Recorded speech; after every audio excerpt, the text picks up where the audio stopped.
Behind every master was once a curious student. Every clinical pearl has been earned through years of trial, error, and evolution. Behind every success are stories, challenges, and a unique journey. I'm Dr. David Norcross, and this is Clinical Curiosities, conversations with specialists, innovators, and experts who help move our industry forward. On this episode of Clinical Curiosities, I am sitting down to chat to the great Tony Rotondo. I'm here at the Nobel Biocare conference in Bangkok, and I've managed to drag him away in between his lectures to have a good chat. Tony's been a great influence on many people's career. He's a specialist prosthodontist based in Brisbane. He is a world-renowned educator. There aren't many dentists you'll find that haven't been influenced in some way by Tony's incredible work. Thanks for joining me. I know you're a busy man. You're a man that needs no introduction, but I will give you a bit of an intro. You're a specialist prosthodontist. You graduated University of Queensland in 1984. Yep. Prosthodontic training in the US at UCLA. You run the Ratando clinic on Edward Street in Brisbane, which is a super center housing surgical suites, on-site lab and teaching center. Now, I did see on your website, it says over many years, he has developed a reputation within the dentistry industry as someone who practices at a very highest level. I think that's probably an understatement. I think generous, thank you. I heard a colleague once describe you as the man that's perhaps completed dentistry. I haven't heard that, so it's really nice. And I actually have to thank you indirectly. You have actually earned me money over the years. You don't know this, but we had a policy in our practice. We had multiple dentists, and they were always encouraged to go and do your mini residency because they all came back better dentists. Wow. And earned us more money. So that's another wonderful compliment. And you know, the product of education, you know, it should result, I mean, not just in income, but in greater skill set and better work and happier dentists. And if it's having that effect, that's the best compliment that you could give me. So thank you. They always came back just motivated, just a better understanding. So what I want to touch on is your meticulous nature. Okay. So, you know, I've just been we're looking at your life might disagree. Well, this is what I know. Like, is your sock drawer perfectly organized? Well, this is an interesting question. I have found a solution to the sock crisis in my drawer. So my sock drawer is not perfectly organized. And about 6 months ago, I threw all of my socks out and I went to the shop and I bought 12 pairs of the same colored socks. Best thing I've ever Sounds like because I have such a disorganized sock drawer. Right. Okay. So your meticulous nature in dentistry doesn't replicate in life. Doesn't. In fact, my desk is chaotic. My life is chaotic. If it wasn't for my wife, my home would be chaotic. But somehow this desire to complete a task properly, I suppose, if a task is put in front of me, then I can't help but complete it properly. But I'm also quick to just put other stuff off. And dentistry is so task oriented. You know, there's like a beginning and an end. And somehow in my brain, I've the end and I'm just working towards that. And I don't think I'm inefficient. I might be inefficient in that there are quicker ways to get to a result, but I've tried to get to the result that I'm seeking in the quickest way, which might be slower than other people, but I'm still trying to be efficient. It's just maybe it's the task-orientedness and the desire to do things in whatever I see as being a proper way. And have you always been like that? Interesting. With some things, appallingly disorganized in so many parts of my life, and that is represented throughout my life, like often late, you know, my desk is all over the place, but then certain areas of interest, quite meticulous. I think I'm kind of a hurdle jumper. Like if the hurdle is put in front of me, I'm going to jump it. But if it's not there, I'm going to struggle to organize myself. And I think your dad was a dentist, am I correct? Yeah. I believe you went and practiced in the UK, my home country. Yep. What was that experience like? Largely good. Obviously, dentistry was very average in the UK then, and it was, you know, national health system, probably similar to the one that you worked in when you were there, but maybe with some differences. I think what dentistry in the UK taught me, it was how to work efficiently because you had to within the system that was there. And what I noticed about the different dentists working in the system was, it seemed to me, I'm sure there were more than two types, but I saw two types of dentists. One that was able to quickly rationalize poor behavior as if it was good behavior, and another set that were able to say, this is the structure within what I have to work, and I'm going to make this, and this compromise to get this result, you know, for that outcome. And I think in my view, they were the people that made the most of the system, and the others were people that were just rationalizing poor behavior, which to me didn't sit that well. But it was a good learning experience. I certainly learned to work rapidly, which was good. I mean, my experience in the NHS was actually a good one. I was fortunate enough to go to a practice where actually they did pretty good work within the system, within the limits of the system. And that's the trick, right? Doing the best that you can within the parameters. But we certainly learned to be quick because, you know, when you've got 15 minutes for a checkup, clean and x-rays and a day of 30 patients. And you have to get as much as you can done for the patient, really, in the time frame that you have. And why specialist practice? Why did you go down that? Was it that sort of desire to try and be the best you could possibly be? I think that was definitely part of it. And I was late to the specialist thing. So I had been a general practitioner for 10 years, 9 years before I started. And I was really quite interested in dentistry, and I got some sort of compliments early in my career, and I'm always wondering what the specialist had that I didn't have. That was probably one thing, because I could do the same crown preparation, I could get a nice impression, and you just sort of wonder what separates the two. And of course, it's a lot more than that. It's a way that people think, or specialists think. And then there was a lot of questions that I was unable to answer. And I guess I was a little bit afraid to say I don't know, because I also knew that I hadn't learnt enough. I'm not afraid of I don't know, but I was afraid of the fact that I should have known more. And probably those couple of things kind of drove me. Yeah. And why the US? Well, two things. I wanted to run away for a while. So that was one thing. There's a theme going here, UK, and then... Yeah, that's like, well, I like the social aspect of those things, and the travel aspect, but also because I felt that I was always going to be exposed to local philosophies. And so then it made sense to get the information from somewhere else. And, there was really two locations, the US and Europe. And the US is a more structured pathway. It was just easier to get into schools. Obviously, we're at the Nobel Symposium here in Bangkok, the APAC. We were in Vegas together last year, although you weren't speaking in Vegas. You had another, I think we were in Arizona first, weren't we? And that's right. You were speaking there. What's your involvement been with Nobel over the years? How did you become involved with them? I think I've always had some involvement with the company, because as a specialist, you get referrals from different people. And in the beginning, when I wasn't placing my own implants, they were from, let's say different periodontists and surgeons, more than they say are now. But then there was a range of products that I was having to use. And then I worked with different other products for different periods as I started to place implants myself. And really, as I stepped into the all-on-4 space, I guess Nobel, particularly 15 years ago, seemed to, better product, more research, more established protocols. And then I had the connection with Paolo and Larry in Melbourne. So it made sense to run with Nobel, and I haven't looked back. And they have a product range that ticks all of the boxes, and I like working with the companies. And we're midway through your workshop that I'm attending today with your friend Iñaki. What do you think the attendees will get out of today, but also the wider conference in general of the weekend? Well, today, implants in the aesthetic zone. Actually, I'll speak more for Iñaki rather than myself. Like in that space, I think any dentist studying implant dentistry, probably the biggest challenge that they're going to face is tricky patient, tricky cosmetic problem in the aesthetic zone. And when those cases don't work out, they create an enormous amount of pain and discomfort for the dentist as well as the patient, right? And they're difficult to recover from. And if ever you needed predictability in a particular area in implant dentistry, it's that specific area, because of the grief that it creates if the result is not predictable. And I'm hoping that the attendees will leave with some techniques that help make that specific and demanding space more predictable. Yeah. And what about these conferences in general? What do you think the attendees tend to get out of the big conferences that we come to? I think they're like a Kentucky tour of Europe, right?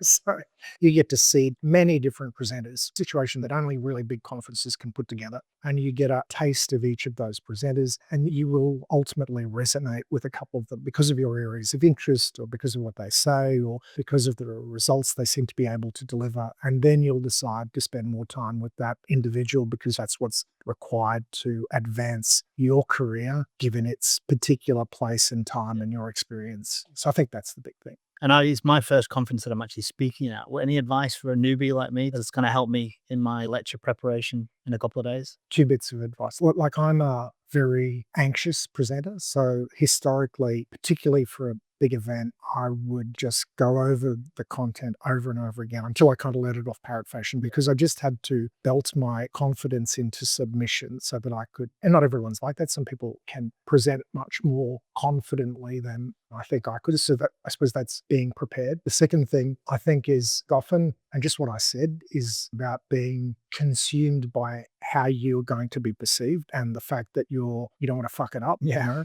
And so I've started to often, before a big conference, just about before I'm about to get on, just start to tell myself, this isn't about me, this is about the audience, and this is about teaching as much as you can teach or giving as much as you can. And I found that when you take the emphasis away from yourself, it makes it easier. Great advice. I think you hit the nail on the head. What worry too much about what people think of me on stage at the time. So I think. And truthfully, you're caring about a small proportion of the audience, you know, but like the people that you want to impress, a couple of other lecturers, or, you know, even those people know that the bigger picture is the message that you're delivering to the wider audience, I guess. And back to your sort of daily practice in Brisbane, what does a normal day or week look like for you? So implants, restorative, you do all on 4. What's the sort of mix of your practice? I guess so. And my practice is kind of divided into 2 parts. There's the Ratando clinic upstairs and the Next Mile all-on-4 centre downstairs. And I would spend somewhere between a day and a day and a half in the all-on-4 centre, and let's say 2.5 days upstairs. So in the all-on-4 centre, I tried to just focus on all-on-4,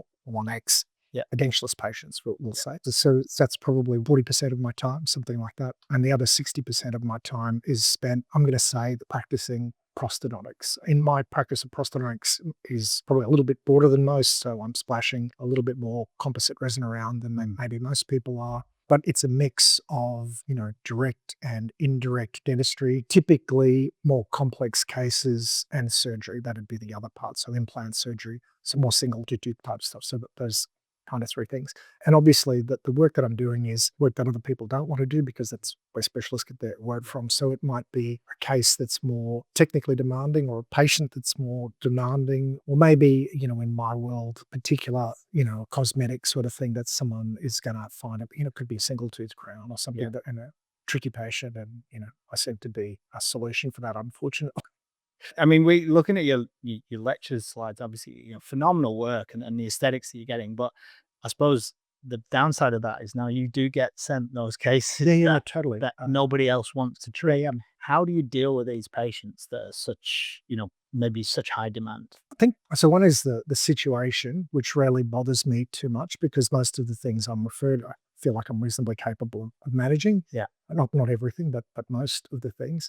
So then the real issue is the human being, right? And their expectations. And I think for me, a couple of things that are really important is, I guess I need to understand that my vision for the case is similar to their vision for the case. So if they're describing an outcome that I can't relate to, then all of a sudden I'm wondering how I'm going to deliver that. That's part of the problem. If the patient is reluctant to take some ownership, then that might start to be a problem. And I want to be able to describe to them what I think I can do, and have them be able to somehow relate to that. But if there start to becomes a disconnect between those things, then I might say, I don't say it often, but I said, you know, a couple of times a year, I might say, look, you know, I just don't think I'm the right person for you. Yeah, I think you came out with a great line in the lecture at the POTC convention. I think you'd obviously been having trouble with a particular patient. I remember it because I thought it was great. And I think you just said, you know, sometimes you just have to sit down and say to them, hey, look, what's going on? I think you came out with a line with, you told this lady it was like giving your cat a bath. Taking a cat for a bath, I thought it was great. Imagining the patient. And she was a delightful patient and turned into a, but there was this anxiety where every time we started a treatment, you know, there were 100 reasons why we shouldn't go ahead. And at some point I said, treating you is like taking a cat for a bath, which is exactly what I'm feeling.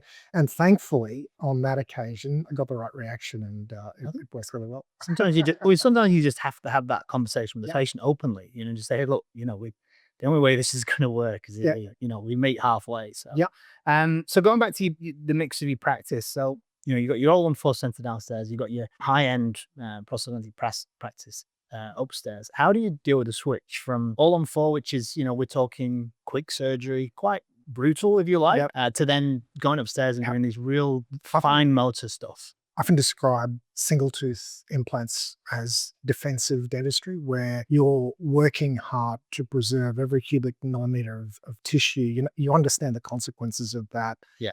You've experienced your own mistakes over time, and you're being careful at every single step to just get the right outcomes. So yeah, all on four, which is not defensive dentistry. If the patient has enough bone and you have the right skill set, then maybe you can make that work.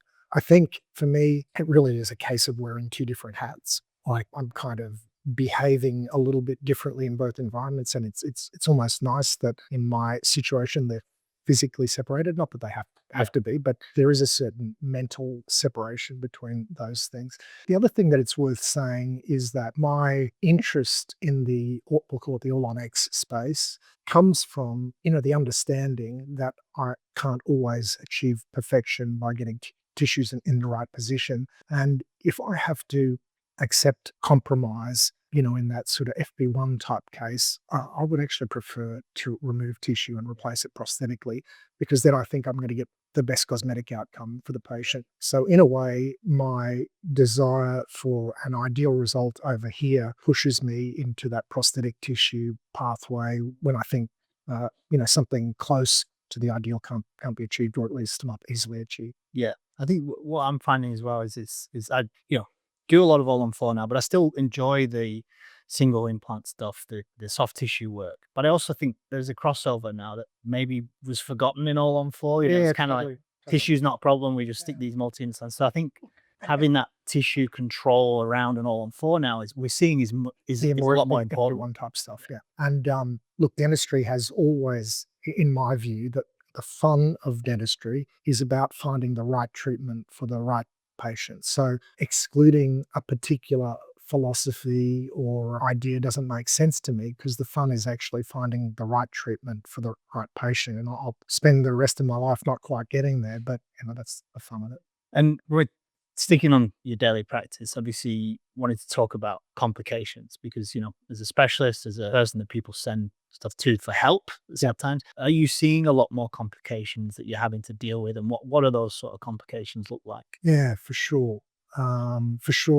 Especially, you can't answer that question without saying that the marketing of dentistry, which seems to have, at least in our country and probably all over the world, seems to have gone kind of a little bit crazy in, let's say, the last 5 to 10 years, but particularly in the last 2 to 5 years. I think that's resulted in, a lot of incorrect treatments, people that have probably been overtreated to lesser degrees. So, the marketing comes out, a bunch of dentists think that they're missing out, so they jump into a bunch of stuff. People jump in too early, without the right skill set, without the right information, not understanding the procedures correctly. It's easy for me to say that like a specialist, right? It's like saying, don't do this, but it's what's happening. And the consequence of that is that people with insufficient skill sets that are led to believe that procedures are easier than they are doing stuff that they shouldn't be doing. And that ends up in a specialist lap at some point in time or another. And that is happening noticeably more in the last, let's say, 2 years than it has ever happened. Yeah.